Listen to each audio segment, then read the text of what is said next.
po, magluluto po tayo na ngayon ng gisadong pasit with canton. Lagay po yung bawang.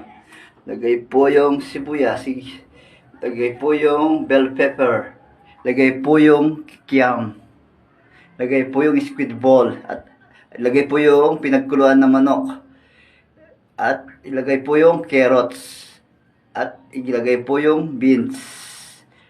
At ilagay po yung celery at lagyan po ng tubig. Lagay po yung sayote. Lagay po yung repolyo. At lagyan po ng oyster sauce. At konting toyo po. At taluin po mahusay. Takpin ng dalawang minuto. At lagay po yung kanton. Lagay po yung pansit. Ayan. At aluin pong mahusay. Lagyan ng konting asin. Lagyan po ng konting magic sarap. Lagyan po ng konting bechin. At aluin pong mahusay. Ayan, maluto na po yan. Okay na po yan.